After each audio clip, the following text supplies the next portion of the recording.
messieurs, bonjour. Ici Charlotte Baum. Je suis ici pour rencontrer chez elle la fameuse auteure et conférencière Mélanie Karine Dubé. Bonjour Mélanie. Bonjour Charlotte. Mélanie. Oui.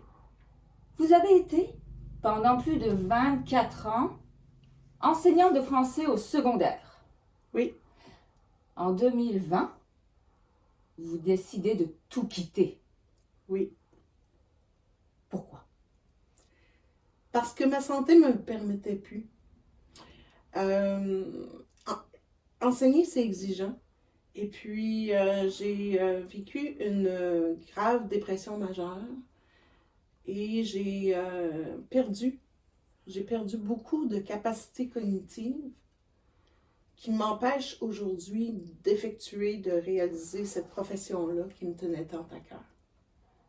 Donc, vous voulez dire que enseigner à des adolescents vous a rendu dans un état incroyable?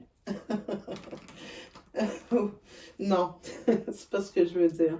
Enseigner, c'était vraiment une profession de cœur pour moi. J'ai adoré mes élèves, j'ai adoré enseigner. Cependant, la vie a été rude et après une panoplie d'événements, j'ai eu des problèmes de santé mentale suffisants pour que je sois en arrêt de travail. Et j'ai été longtemps à ne pas travailler avec ma tête. Et j'ai perdu beaucoup de capacités cognitives. Par exemple, pour moi, c'est impossible maintenant de passer à travers une pile de correction. Quand on est une enseignante de français, par exemple, j'ai à peu près 130 élèves par année qui écrivent 4 fois dans l'année 500 mots. Ben, ça fait beaucoup de mots à corriger. J'ai plus cette capacité-là. D'accord. Mais vous n'avez pas rien fait pendant votre arrêt puisque 3 ans plus tard, vous avez publié ce livre. Donc, Truc d'une folle, le guide. Expliquez-nous un petit peu votre démarche. Comme je disais, j'ai vécu une longue dépression. Pendant cette dépression-là, j'ai écrit sur un blog de femmes sur la santé mentale, parce que c'était important pour moi de sortir à l'extérieur comment je me sentais en dedans. Et puis, j'ai été recrutée par des femmes, des doctorantes, dont Julie Desrosiers et Catherine Briand, pour participer à l'écriture d'un livre qui s'appelle « Mieux vivre avec la personnalité limite ». L'écriture de ce livre-là m'a permis de comprendre ce dont je souffrais. Et par la suite, j'ai commencé à un suivi en ergothérapie en santé mentale. J'ai fait toutes sortes de thérapies en santé mentale, que ce soit de la psychiatrie, de la psychothérapie, de l'ergothérapie en santé mentale, une thérapie externe au centre de prévention suicide. J'ai fait une thérapie au CLSC qui s'appelle... Je m'excuse. Donc, en fait, la folle, c'est vous, là. Oui, oui, la folle, c'est moi. Ce titre-là, Truc d'une folle, a 2 raisons. Premièrement, si vous permettez, je peux prendre le livre? Merci. Premièrement, c'est trucs. Dans ce livre-là, il y a des trucs. Comme je disais, j'ai fait beaucoup de thérapies dans différentes instances et dans toutes ces thérapies-là, on m'a donné des stratégies. Ce que j'ai fait pour mieux vivre, pas mieux vivre, mais truc d'une folle, c'est que j'ai rassemblé tous les trucs qu'on m'a donnés et je les ai réunis dans un seul et même livre. Mais des trucs pour... Si vous permettez, je vais terminer. Le deuxième volet, c'est la folle. Souvent, quand on souffre d'une maladie mentale, on passe pour des folles. Et je me suis dit que tant qu'à me faire traiter de folle, j'allais en rire. Donc, ce sont les trucs d'une folle, dont moi. Et je me rappelle plus la question que vous m'avez posée. Ah, mais vos trucs, c'est pour faire quoi exactement? Mes trucs, c'est pour faire quoi exactement? En fait, c'est la gestion des émotions. Parce que quand on va pas bien, qu'on soit en dépression, qu'on soit dans un, peu importe le diagnostic de santé mentale, ce qui est central, ce qui est généralisé, c'est la difficulté à gérer comment on se sent. Ce livre-là contient 80 trucs sur la régulation des émotions. Ça n'a rien à voir avec les trucs de grand-mère pour faire le ménage. Non, ça n'a rien à voir avec les trucs de grand-mère pour faire le ménage. C'est des trucs qui permettent de se sentir mieux au quotidien. Dans une belle gradation, les trucs sont classés par couleur.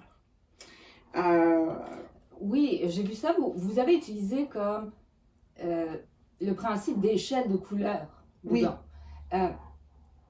On se serait attendu, sincèrement, à ce que les serpents apparaissent également. Les échelles et les serpents. Oui. Oui, très drôle. Mais non, il n'y a pas de serpent. Attendez, vous voulez dire que vous n'utilisez pas en fait l'image du jeu serpent-échelle? Pas du tout. Pas du tout. D'accord. C'est une gradation de couleurs. Je ne sais pas si on le voit à la caméra, mais le livre est séparé par couleur. Et chaque couleur représente un état dans lequel on se trouve. Quand on va bien, on est vert. Et quand on est vert, c'est le moment de bâtir les fondations qui vont nous permettre de mieux réguler quand on ne va pas bien. Ensuite, quand une émotion s'installe, on devient jaune. Le jaune, c'est les aléas de la vie. Les jaunes, il y en a et il y en aura toujours. Les jaunes, c'est quand on vit une émotion normale et en réaction à un deuil, une rupture, un changement d'emploi, un déménagement, l'anxiété, la colère, la tristesse, que tout le monde vit. Si on s'arrêtait au jaune, ce livre-là aurait peu d'utilité. Ce livre-là vient donner des solutions pour les personnes qui vivent des jaunes, ne savent pas les réguler et ça augmente dans l'échelle de couleurs vers le orange. Quand on est orange, ça veut dire que on commence à être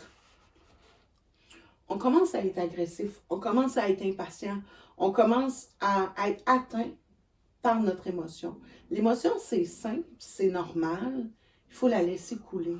Mais il y a des gens, dont moi, quand on vit une émotion, on se laisse complètement envahir par l'émotion, elle prend toute la place et des fois, ben, ça nous empêche de vaquer à nos activités quotidiennes et régulières normales. Donc, le orange, c'est vraiment quand on ressent de l'agressivité, de l'intolérance, de l'impatience. Et il y en a qui se rendent dans le rouge. Le rouge, c'est par exemple quand on perd le contrôle de soi, quand on arrive à ne plus être capable de rien faire parce qu'on a trop de peine, on n'est plus capable de rien faire parce qu'on est trop anxieux, on pète les plombs parce qu'on est trop en colère, par exemple. Et j'ai ajouté le bleu à la fin, le bleu indigo. Toute cette section-là du livre correspond aux dépendances. Parce que quand on vit des émotions importantes qui découlent en dépression majeure ou en trouble quel qu'il soit psychiatrique, ben, souvent c'est conjugué, c'est amené avec un problème de dépendance, quel qu'il soit, que ce soit l'alcool, la drogue, le jeu pathologique, les réseaux sociaux, la nourriture compulsive, peu importe, là, les dépendances, c'est très, très, très large. Donc, cette portion-là du livre offre des solutions pour réduire les problèmes de dépendance ou pour s'en abstenir complètement. Parfait. Là, vous avez choisi de partager 80 trucs. Oui. Pourquoi 80? Il n'y avait pas assez de place pour en mettre plus dans les pages? C'est vraiment une question de cheminement personnel. C'est les 80 trucs que j'utilise. Vous les utilisez tous en même temps? Mais non, un à la fois. Un à la fois. Il y a des trucs spécifiques pour le vert, il y a des trucs spécifiques pour le jaune, il y a des trucs spécifiques pour l'orange et le rouge, etc. Moi, j'utilise la majorité du temps les trucs en vert. Quand une émotion arrive, quand je la perçois dans mes sens, ce qui n'est pas toujours le cas, parce que des fois, une émotion, ça arrive rapidement. Des fois, une émotion, ça monte dans le rouge tout de suite, parce qu'une valeur est atteinte, parce que, par exemple, on vit une injustice, on peut monter dans le rouge très rapidement. Il y a quelque chose qui nous met en colère, ou un événement tragique arrive, on a une peine qui nous submerge, etc. Mais sinon, dans la vie de tous les jours, les émotions arrivent tranquillement et s'installent. Et là-dedans, j'explique que on peut les sentir s'installer. Et au fur et à mesure qu'elles s'installent, on applique les trucs pour éviter justement d'aller dans le orange ou le rouge. Mais là, les 80 trucs, vous les avez tous utilisés? Oui. Est-ce qu'il y a une garantie que ça fonctionne pour tout le monde? Non. Parce que chaque personne est différente.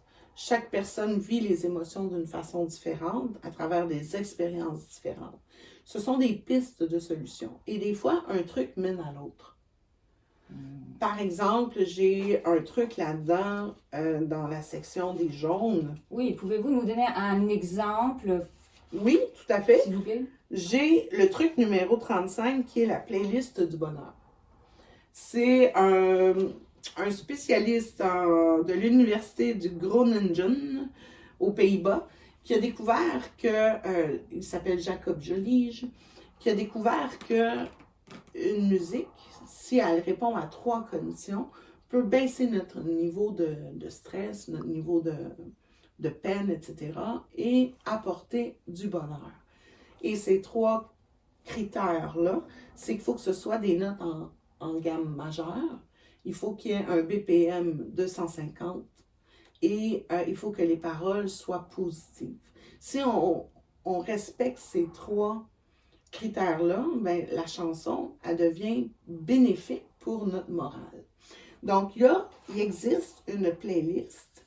J'en donne quelques titres dans le livre, mais si vous allez sur Spotify ou YouTube ou une plateforme d'écoute de musique, vous tapez Jacob Jolige dans la barre de recherche, vous allez avoir une playlist qui va vous amener du bonheur. Cette stratégie-là me convient à moi. Quelqu'un n'aimera pas ces chansons-là, il va pouvoir en trouver une autre. Mais le principe demeure le même. Écoute de la musique positive et ça va t'aider à réguler ton émotion qui est désagréable. Mais admettons que quelqu'un achète votre livre, ça ne fonctionne pas. Est-ce qu'il y a une garantie satisfait ou remboursée? Non, non. Je pense qu'il y a suffisamment de trucs dans ce livre-là pour pallier aux émotions désagréables et sinon donner des idées de comment fonctionnent les émotions et donner des idées sur comment trouver des trucs pour justement les réguler. La question que certainement nos téléspectateurs se posent actuellement, c'est faut-il être folle pour acheter ce livre ou... Non, ça peut convenir à toutes les personnes qui vivent des émotions, c'est-à-dire tout le monde. D'accord. Mais est-ce qu'il faut quand même un certain diagnostic? Non. C'est certain que moi, je parle de mon trouble de personnalité limite dans ce livre-là, parce que c'est comme ça que j'en suis venue à avoir des émotions démesurées. Cependant, ce livre-là peut convenir à toutes les personnes, vraiment toutes les personnes qui ont des difficultés avec les émotions, ou les personnes qui vivent avec quelqu'un qui a une difficulté. Par exemple, ça peut être un parent qui a un ado qui vit des émotions très fortes. Ça peut être quelqu'un qui accompagne une autre personne dans un problème de santé mentale, etc. Je comprends. Écoutez, on m'informe qu'on va s'arrêter quelques minutes pour une pause publicitaire. Mais Mélanie Karine Dubé, Oui. je vous garde avec moi, puisqu'on va parler de votre deuxième publication dans un instant. D'accord? Bien sûr. Donc, nous allons nous retrouver après une page de publicité. Ça sera pas long.